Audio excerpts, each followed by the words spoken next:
Hi. Last meeting, Sir Angelino presented to us in a PowerPoint presentation about digital communication, specifically the topic under analog to digital. The first subtopic we're going to talk about is necessity of digitization. It is a method of communication used for analog signals for a long-distance communication. Examples of analog signals are human voice, thermometer, analog phones, and many more. And analog signals produce too much noise and it takes time to be stored. The next subtopic is advantages of digital communication.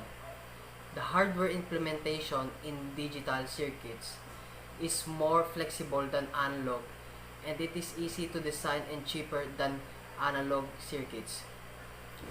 It is also can be saved and retrieved more conveniently than analog signals, and it is effectively utilized by digital signals. The last subtopic we're going to talk about is the element of digital communication, and there is 11 type of digital communication.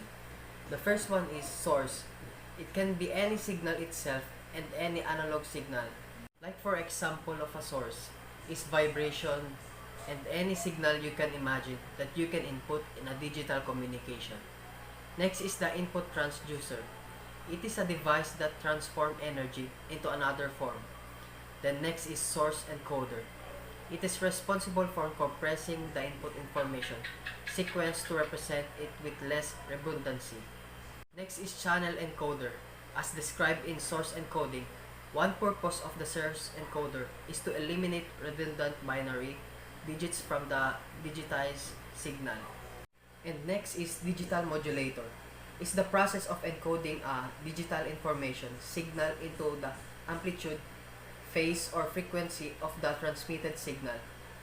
Channels allow it the analog signal to transmit from the transmitter end to receiver end.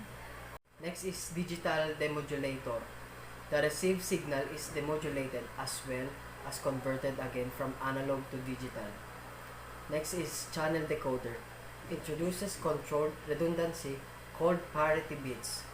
And the channel decoder exploits the redundancy to facilitate the detection and correction. Next is the source decoder. It converts the binary output of the channel decoder into a symbol sequence.